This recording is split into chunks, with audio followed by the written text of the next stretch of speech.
In this video, we're going to talk about making your own characters based off of Black Library novels. Okay.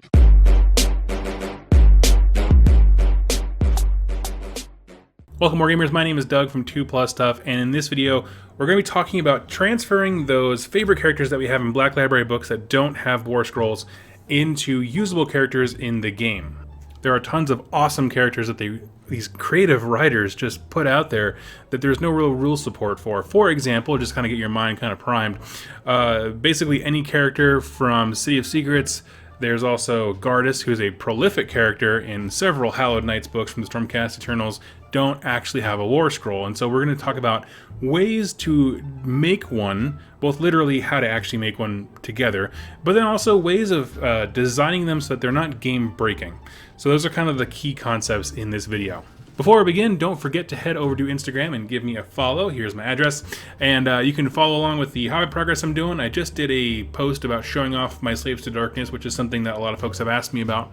And starting next week, I'm going to be doing battle reports on there, because you can actually take 1-minute snippets and kind of create fun little videos there. So go ahead and give me a follow over there, and I look forward to seeing you in that community as well. First up, to kind of give you a sense of what we're working with here, I want to show you a website that I've been going to do these kinds of war scroll designs, things like that. And you're going to find the name here, and I'll also put it in the show notes down below as a clickable link. And I'm going to transfer my screen over there now, and what you are looking at is the War Scroll Designer. And this is an unofficial thing, not sponsored by GW or anything like that, but it does allow us to, it's like a blank template here, and we can fill in the information, and you can take it as a PDF, JPEG, whatever you want image, and play around with it there. It's a very cool thing. It populates as you type into it. So let's see, War Scroll name, what is put? Test. And as you can see, obviously it populates up here with the nice font, and it even capitalizes things to make it all look great. And putting values in is very simple and straightforward. You can have multiple profiles, weapon profiles, all very straightforward. We're going to be working on this as we go. Runebrush, I believe, is the artist and person who designed all this. So a big thank you on behalf of the community. This is an incredible tool. Everything from keywords, magic abilities, anything like that. It's just a ton of fun. Before we begin really diving into the software about how to write out the war scroll, what I'd like you to really do is think about the character that you want to design. For the purposes of this video, I want to make the character Tamara from Nagash Undying King. She is my singular favorite character from Age of Sigmar lore. She is supposed to be a necromancer. She doesn't really reanimate the dead, she more invigorates the undead around her. And she is unlike a necromancer, who is the shriveled old man model that you can get from GW, but she is actually a younger, very strong, almost barbaric woman with, I say barbaric in terms of armor and weapons and things like that. So very different, very big departure from what you get from a model. So how can we represent that rules-wise? Well, like I said, first you have to understand the character. She comes from a background where supporting the people around her and defending those closest to her is vitally important. Like I said, she doesn't reanimate a whole lot of things, but she does invigorate undead, specifically skeletons, which her clan is most kind of affiliated with. Their dead are ceremonially, like they strip the flesh off the body and then reanimate that same spirit of the dead in their skeleton. And so they have their ancestors work with them and things like that. Very cool story. So specifically skeleton warriors, I want her to be able to buff. And then in addition to that, she does have, like I said, a little bit of light armor and an axe in the story. So we want to kind of have the weapon profiles alter to that. So some things to think about when you're kind of picking a character. When there's a battle scene, where is your character? By this I mean, are they in the front lines fighting?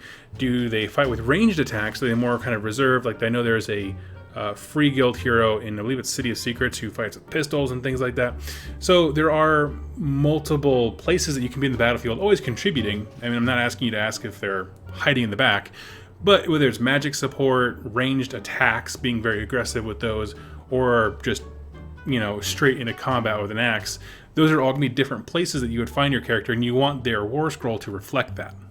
One more thing I would consider is if your character has like an all-star moment. This is what I mean, where maybe they give an inspiring speech and it just really invigorates you as a reader and also all the troops around them in the story. And that's the moment you want to capture. Well, maybe you can give them something like an aura buff or, those kinds of things. Start turning those wheels in your mind. What does this character do in this story? Is if it's rallying troops and you want to capture that, take note of those things. So now we're going to move into talking about abilities. I'm talking about in-game mechanic abilities. I think the best thing that you could possibly do is just look around at various other armies and other war scrolls and see what's already out there. The thing is people get in their minds that when you're designing something from nothing, it's very hard, it's very arduous to find something that's balanced. You don't want to be unfair. Instead of doing that, why not go look to see what other armies are already doing? This serves two purposes. One, you know that the rules are going to be clearly well written. You don't have to worry about loopholes or anything loopy like that. You know that it's going to add something new and unique to your army. If I'm playing Stormcast Eternals and I take the Waw ability from the Orc War Boss and put it, make the keywords match for Stormcast, that's going to play vastly differently, but it's still very well written from a game design standpoint so that my opponent knows exactly what's coming. So go around and get an idea of what you want in your mind, meaning I want a leadership buff. We'll go around and search other war scrolls for ways that armies buff leadership, whether it's rerolls, bonuses based on the number of enemies around you or not around you, like Grots have that thing where you have a banner that they get +2, I think, leadership if there's no one near them. They're not in combat. So that's kind of stuff you can look around. There's a wide swath of mechanics that already exist because these game designers use a lot of design space, and you should use it too. There's no shame in cherry picking some things from around different factions to figure out how can I meaningfully convey the feel of this character. One thing I do suggest, though, if you are doing that, is be certain to look at other factions. By this I mean if you're playing Stormcast Eternals, I would probably say don't look at other Stormcast War Scrolls and probably other, try to move away from Order simply because you want to add something wholly unique to your army. The reason you want to play, I'm assuming, a hero from a Black Library book is because there's something special about that person that separates them from the rest of the army that you want to capture, right? This guy is not a faceless Stormcast Eternal, meaning Gardas. He's special in some way, and I want to capture that. Well, you can do that most efficiently by looking elsewhere and splashing something completely new into your Stormcast army because of this awesome character. Now, the last note I want to do is that any buffs that you make, I really believe, should be fairly minor. And this is what I mean. It's easy to say, I want my character to have this axe that pierces armor, so I'm going to give him Rend -6. Something ridiculous, right? It's easy to say those things. It's much harder to say, I'm going to give him a moderate one and a cool backstory, and then try to put him in positions where that Rend matters. And the reason I suggest being minor with your buffs is because, fundamentally, here's kind of the takeaway. You want your character to add to your game, the narrative, the fluff, the lore, the story, the feel of that battle. You don't want them to dominate that game.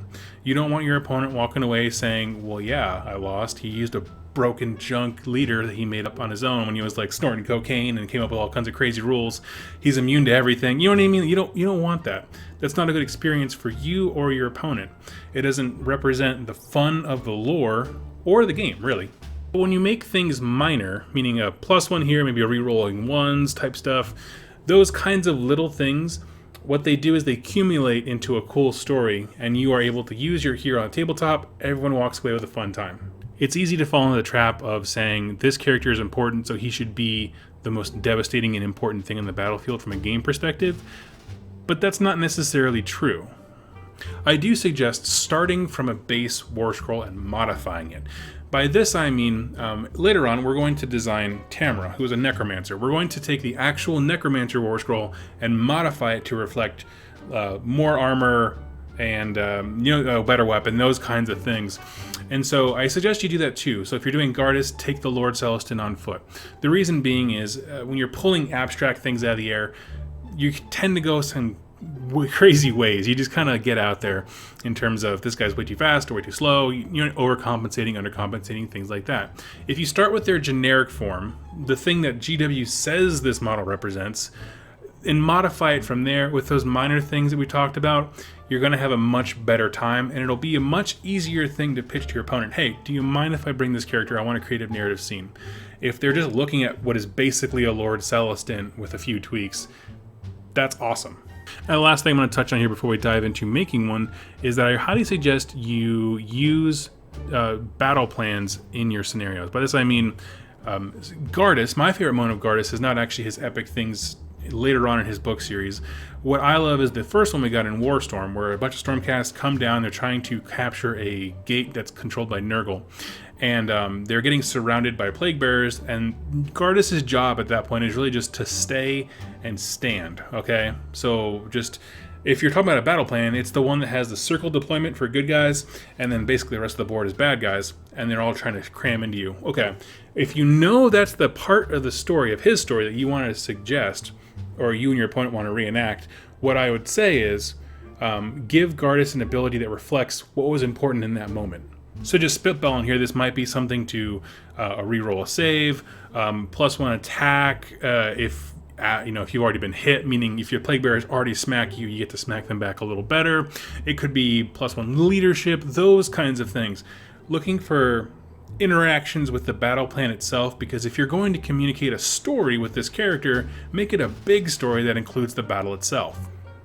Okay, with all those tips out of the way, let's head back to the War Scroll Builder and take a look at how I'm going to turn the Necromancer War Scroll into Tamra of Clan Rictus from Nagash Undying King. Okay, so here we are back at the War Scroll Designer, and what I went ahead and did was, instead of working from a blank template, I did exactly what I suggested that you guys do, which is start from something else. I went ahead and filled in all of the information for a Necromancer, which is what she's kind of loosely based off of. And so together, I'm going to move my microphone over a smidge, and we're going to be designing Tamra from Clan Rictus. So let's go ahead and start with her name, just to get the feeling right. Clan Rictus. Okay, now you can all see how terrible my typing is. Part of it is just going to be filling in all the kind of loose information. So in description, this, Echo Rictus here, okay, and range, axes are typically 1 inch. Number of attacks. Now, this is kind of where I was talking about you have to kind of borrow things from other people. What is a mage that does a slight bit of combat that we know of? Well, not really any. Typically, wizards stay back, and so I want to give her a little bit more melee prowess, but not a ton. So let's just bump her up to 2 attacks. 4s by 3s is still a good stat line for a wizard. She's not a combat specialist at all. That still means she's going to miss more than she doesn't, and I don't know. Well, a D3 on a staff of a wizard is not bad, so I'm going to leave it. I'm going to leave it right there. Basically, it's just +1 attack at the expense of a range. That's a trade-off that you see a lot in common war scrolls, and so I feel like that's not terribly bad. A lot of times, the longer range weapons will do less attacks or worse to hit or something like that. In exchange, you get the range. So I think that's a fairly fair trade-off, especially considering the fact that the normal Necromancer has this exact same stat line. And it's not game-breaking because he shouldn't be in combat. Backing up just a smidge, looking at her actual profile itself, as far as movement, save, wounds, bravery. Bravery 10 all around in death is pretty common, so I'm going to ignore that. Wounds 5 is pretty standard for a solo hero who's not really designed to be a general. I think that's fair. Save. Now, she does have more armor, but she's not totally great.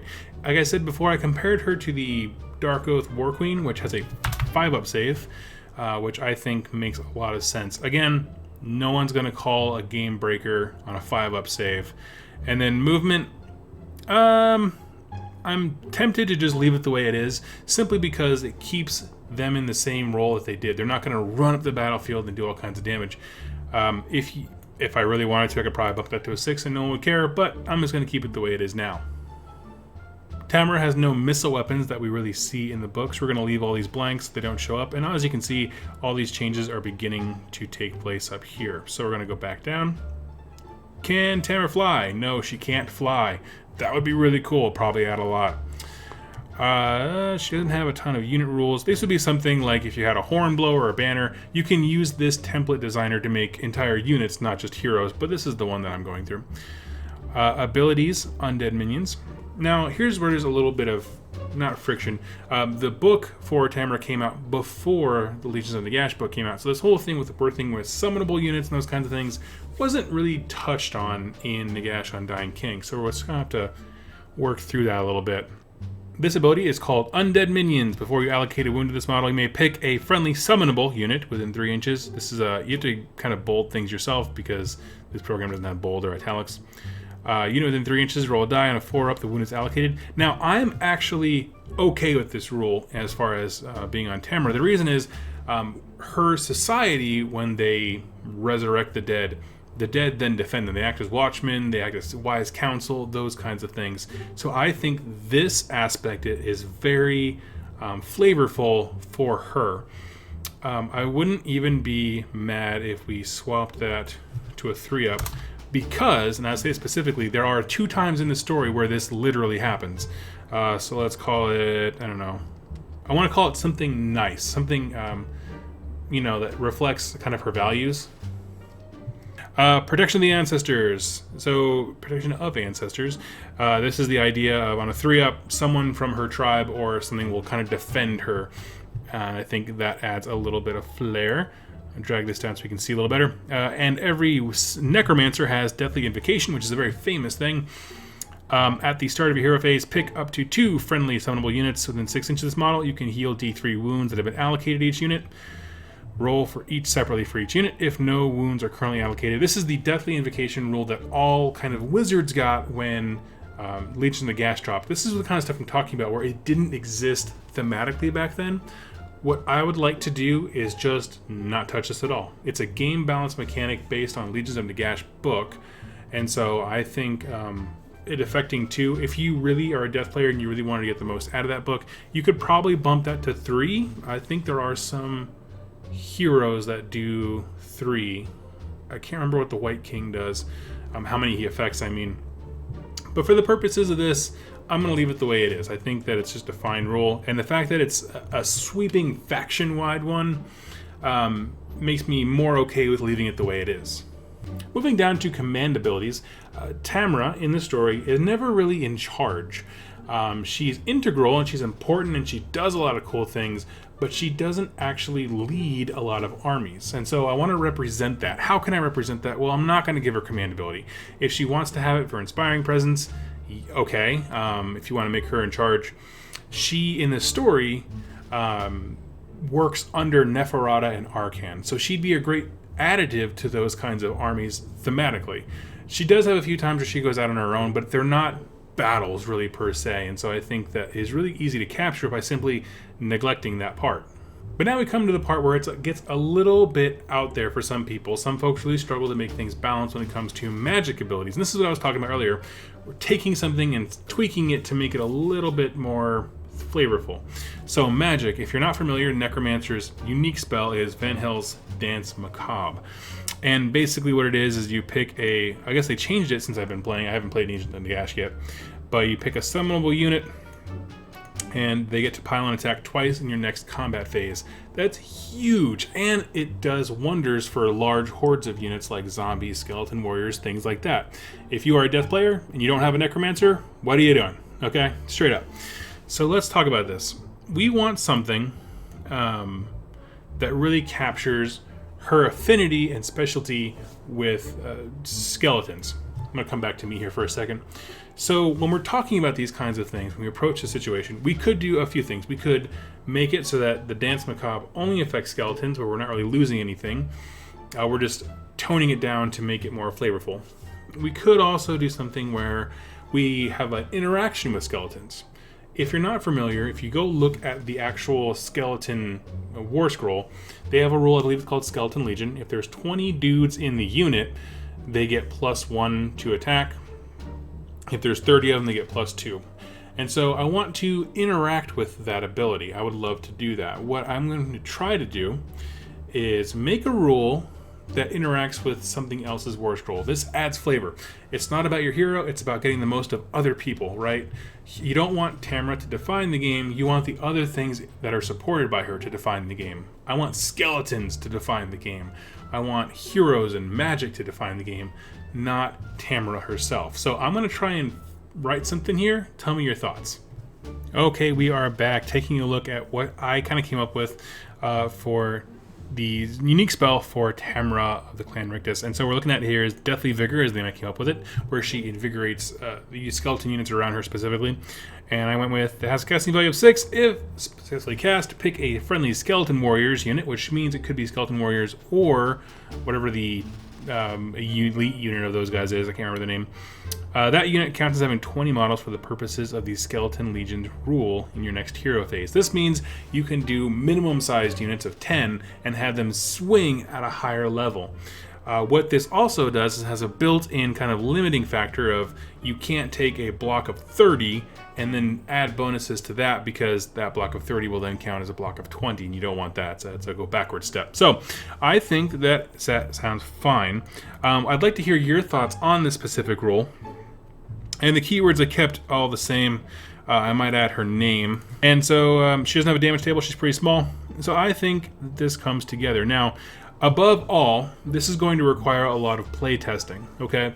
If I bring, say, Tamra and 3 10-man squads of Skeleton Warriors and then kind of build a very traditional death list around that, I think that this would give me a good, flavorful base for an army, and I think it would be a lot of fun. From a hobbyist perspective, I wouldn't mind modeling some of those skeletons to be reflective of her clan. This way, there's kind of a tie. Like these 30 skeletons split up into 10 units, split up into units of 10, represent her family and friends that survived the initial attack from Nurgle and kind of withdrew and are then supporting her in the defense of Nagash himself while he resurrects from the dead. It's an epic story, and I think that the rules that we made reflect that. At this point, if you kind of step back and take a look at what we've done, we took a Necromancer, beefed him up a smidge with better armor because she is better armor, give him a better weapon, just 2 more attacks just because she's a little more light, nimble, younger, stronger than the kind of old shriveled man that we have as a model. We have boosted the protection thing because her family is important to her and defends her multiple times in the book, and it's very thematic. As well as we didn't touch the Deathly Invocation because that's a standard rule in the Codex Battle Tome. And as far as magic goes, what we really did was just picked a unit that reflects the flavor of that character, what she interacts with a lot, and really honed in on how we can make that flavor come to the tabletop. Her ancestors will defend her more. Her ancestors will fight harder with her strengthening them. And I think that we did a good job with that. So tell me in the comments below, would you like to play against this character? I'm going to be doing a bunch of these. I asked my patrons and close friends what they thought about this kind of video series. I'm going to be doing this quite a bit. I think this sounds fun. We're going to do one for Gardas. I'm trying to think of other characters. I know from City of Secrets I want to do a few. So tell me your thoughts. I'd love to hear them in the notes down below. If you have a character that you would like discussed, let me pan back to me here. Whoop-ah, there we go. Tell me what it is and why, because I want to know why. Fundamentally, is there a scene or an action that they do that stands out to you as being particularly awesome and something you would want to bring to the tabletop? My favorite, as you know, is Tamra from Clan Rictus. I love Nagash Undying King. It is my favorite Black Library book. And so this was a fun experiment for me and a great place to start. So look forward to that. What I plan on doing is having guests come on.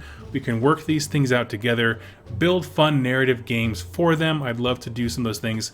In November, I'm moving to a 2-bedroom apartment because my patrons, who are incredibly awesome, raised enough money for me to be able to afford a 2nd bedroom in my apartment complex. And so in there, we're going to be doing narrative battle reports, things like that, where I'm going to be taking some of these characters that we make, bringing them to the table, and reenacting cool stuff from the books to let you know that the lore is awesome in Age of Sigmar. So to do that, I'm going to be making these along the way up until November, and I'm going to have them as a PDF download for you folks. It's going to take some time to work on that, but I will have it for you. So let me know who you would like to see done next, and we'll get working on that. Thank you so much for watching with me here today, and I look forward to seeing you on, Wednesday with some cool lore content. Thank you so much for watching, and happy wargaming. Hey friends, I hope you enjoyed that video, and I want to introduce you to some awesome folks. These are my patrons over on Patreon, and they make this show possible by their direct support of me to buy battle tomes and Black Library books and all the material I need and the hardware support that I need to make this stuff possible.